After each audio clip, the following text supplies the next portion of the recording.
Hey everybody, it's Mr. Williams here to talk to you about how to write a quality quote burger for your upcoming essay. Our goal today is to really talk about how do you write a quote burger when you have two different sources and you need two pieces of evidence per topic to make sure that everything is clearly explained and that you're using your sources well. We need good transitions from paragraph to paragraph. We want to connect what we know about MCAS writing to actual writing. So there will be a little bit of an MCAS theme to this, unfortunately, or fortunately, depending on how you feel. And we're not going to talk about intros and conclusions today. This is really just to make sure you understand the format we're expecting. So here we go. So first of all, our thesis kind of stays the same. We still have tap, title, author, prompt. We still have our commas in the right place. But there are a few things you should be aware of when dealing with an MCAS entry. First, I found in the past they try to give you some names or words that are hard to spell. Either it's a name you might not be familiar with, or it's a name you are familiar with and it's just spelled a little differently. Just make sure no matter what you do, you're looking at the titles, the authors, spelling them exactly how they appear on the page. They give this to you on the MCAS, so you should know whether it's italicized or in quotation marks. We'll review that in class, but just make sure everything's in the right place. Also be aware that for genre, this gets a little trickier because sometimes you have two different genres. For instance, with our thesis today, which will be the end of your introduction paragraph, we have an article and we have a passage essentially from a novel. So we can't just say in the poems or in the articles or in the novel. That doesn't really work. So the default is to say in the readings, in the texts. You could split it up and say in the readings, why is loyalty so important? By Sanjana Gupta. You could say the article in front of that if you wanted to. But in reality, you can just say in the texts, in the readings, in the excerpts, whatever you want to do. But as long as you follow the format, you should be okay. So mine just says in the text, comma, why is loyalty so important by Sanjana Gupta, and The Outsiders by S.E. Hinton, comma, the authors depict traits that create loyalty and friendship, such as support, blank, and blank. And what you're going to do here is list your three traits in the order they're going to appear in your essay. You can also just say the authors depict traits that create loyalty and friendship, period, and just give those three topics as you go. Do whatever makes you feel best, but if you want a nice, simple way to organize, just list the three topics at the end. Otherwise, just cut it off at the word friendship. And remember that thesis goes at the end of the introduction, and then we start our first paragraph. So I'm writing my paragraph on how support creates loyalty and friendship. So I need my context to depict this. Now remember, the context sentence should give enough information that I understand fully what's going on with my quote. But in the case of this first article, for why is loyalty so important, there really isn't any context. It's all about explaining what loyalty is, the benefits and drawbacks of it, the characteristics of it, how to get loyalty or make loyalty. I think the word they use in the article is build. Either way, there's not a lot of context needed. So I just need to say what the first trait is. It kind of acts as a topic sentence for that paragraph, but it also is enough support. We'll get back to support later with The Outsiders, where I do need to give some context because it's in part of a giant novel. So all I wrote is the first trait that creates loyalty is support. It acts like a topic sentence, and it makes sure we know what's going on. And then it's time for my first quote. Now, because I have two different sources, it is really important that I make sure it's clear which one I'm talking about. So something that's a little new here, although we did talk about it in the past a little bit, is that I need to make sure I clearly state what my source is somewhere before my quote. So in this one, I say, in why is loyalty so important, comma, Gupta states. So I still have my normal speaker tag here. I have the name of the person speaking, a synonym for the word says, and a comma. So it's good to go before the quote. By the way, I know I'm a stickler for saying try to upgrade your word choice. Don't say says. On the MCAS, if you're flustered, just say says. It's fine, but there can be a good chance to get good word choice in there by upgrading with a word like states. But here's my quote.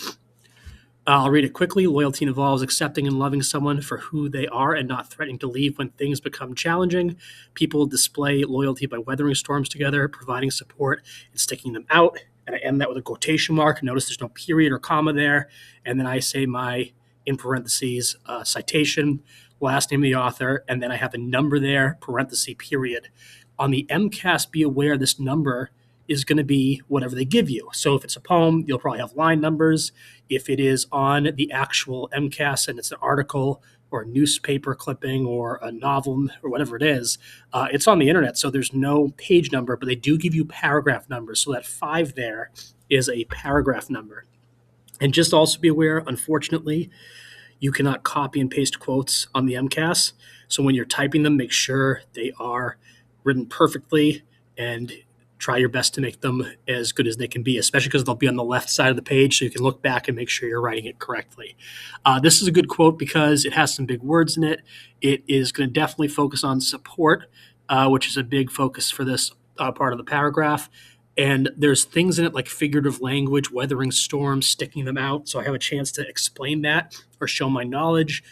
That's kind of what I want to find in a good quote. So it doesn't specifically say support in this, but it does.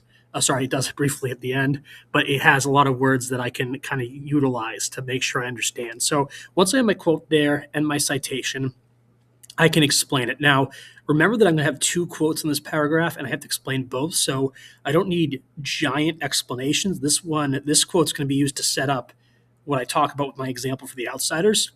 So I just explained briefly, friends need to know they'll be supported in difficult times, and a person shows loyalty when they give acceptance and support when a person is struggling. Is it the greatest explanation ever? Probably not, but it shows that I understand what weathering storms means, sticking them out means, when I talk about helping someone who's struggling.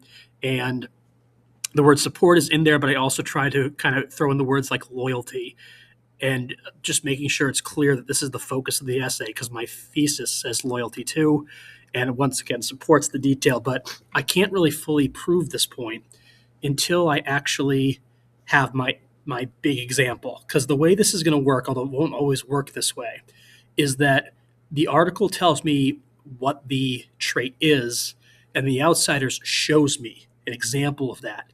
So I'm just kind of setting up the next portion. And so I have my orange, green, blue, light blue, purple. Now it's time for Quoteburger number 2 here. And I have to do a few things. First of all, I need to show I'm transitioning to the next text. So you're going to see some pink on here. Although there's not really pink in our normal colors, I want it to be very clear I'm switching topics.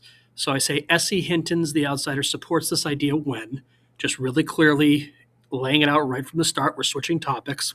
And you'll notice the context sentence is orange, and that's a lot larger than the last orange we had because we are taking an excerpt from chapter 8 of the novel. So there's been 7 chapters before this. I need to make sure it's clear what's going on so my reader understands. So I say, S.E. Hinton's The Outsider supports this idea when Ponyboy Curtis and Two-Bit Matthews visit Johnny Cade and Dallas Winston in the hospital while they are recovering from serious injuries. My reader now knows specifically what's happened. They know where we are in the story.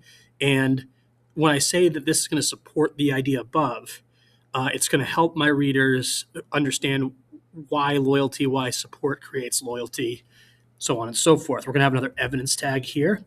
The narrator writes. Notice I tried to change up my word choice again. Instead of saying states, I said writes, just a little bit of extra synonyms, extra proof that I know multiple words for says. And then I have my quote. The nurses wouldn't let us see Johnny. He was in critical condition, no visitors, but Two-Bit wouldn't take no for an answer. That was his buddy in there, and he aimed to see him. We both begged and pleaded, but we were getting nowhere until the doctor found out what was going on. And then I have my citation. Once again, in my citation, last name, and then the paragraph number in this case, because I'm not going to have page numbers on the MCAS.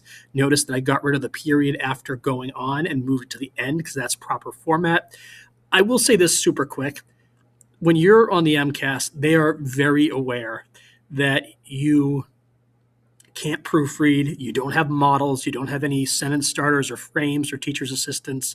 So as much as I'm highlighting, like, make sure you have a good sentence tag, a good perfect citation, stuff like that, as long as you show consistent attempt at grammar, as long as you're properly formatting your titles and stuff because they give that to you, spelling things correctly that are spelled for you, as long as you show a general knowledge of how to format and write an essay, you're going to be okay.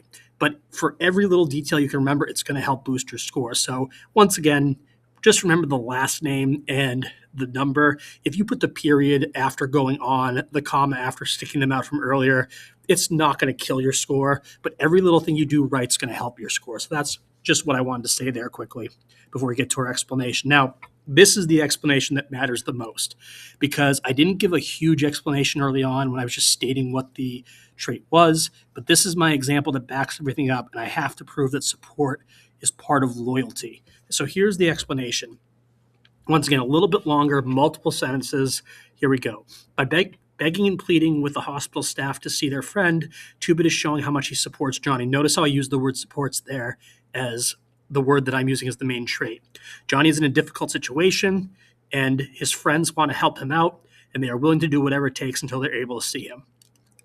I know I don't think you can see my cursor, but if you go back to my first explanation, notice that I mentioned difficult times. People are struggling. The quote does it too, where it says challenging, weathering a storm, sticking together. This explanation is kind of a combo of the two quotes there. So we're talking about how they are Johnny's in a difficult situation. In hindsight, I might include Dally in that as well, but Johnny's really the one that this quote is specifically referring to, and just basically showing that they are trying to be supportive. He's in a tough situation. He's weathering a storm. Maybe if I rewrote this now that I'm looking at it, I might focus on and mention the sticking them out, weathering storms together, so I have a full explanation from the top part. But either way, it shows loyalty, and it kind of explains how support works for this. Now, my next two paragraphs are going to be about whatever two topics I choose. But now that I'm done with paragraph one, I need to be able to transition into paragraph two. And I need to do this in a way that kind of just tells the reader, hey, we're switching topics. This would be in brown if we were doing this on our actual essay. But I'm just going to click here and show you what I've done. It's going to kind of make the page jump. But at the very bottom of the page, it says, along with support, remember support was my first topic, blank is another trait that develops loyalty. And then I put a period after that, depending on what I'm going to do. Words like along with support will transition from the first paragraph. So you know I talked about support, and now I'm going to have another thing that adds to loyalty. The word another in another trait very clearly kind of gives that idea that we're not on the first trait, we're now on another trait. And then you could be on the next paragraph when you get to your third topic, say the third trait or the next trait. I wouldn't necessarily say the final trait. It's not the end of the world, but you want those words that show you're changing topics. And then you redo this whole thing all over again. You're going to have, once again, two Quoteburgers, one from Gupta, one from Hinton. You're going to have to make sure that everything is flowing really well. And the ultimate idea is that you're just trying to give multiple pieces of evidence, give them that beginning, middle, end, so it's clear what's going on. For the Gupta article, the why is loyalty so important? It's going to need a little less context, although you might need to give some. Maybe saying something like Gupta discusses the benefits of loyalty and talks about this, or maybe advice that Gupta gives is regarding, this is a terrible way to do this, but some advice that Gupta gives regards doing this, which shows whatever your trait is. It's all about trying your best to just set up quotes, give good quotes that require explanation, and then back them up with essay hints of the outsiders. Not every essay will do this. Once again, you might have two quotes that go side by side to show something. They don't lead into each other, but that's part of being a good writer, knowing how to organize your thoughts. Now, your job, if we're doing this in 2026, is to write paragraphs 2 and 3. Paragraph 1 is written for you. That's your model. And just try your best. And remember, unlike the MCAS, you can ask your teachers for support, either in class, during a study block, or via email. But we are here to help, and best of luck. Let us know if you have any questions. Thanks, guys.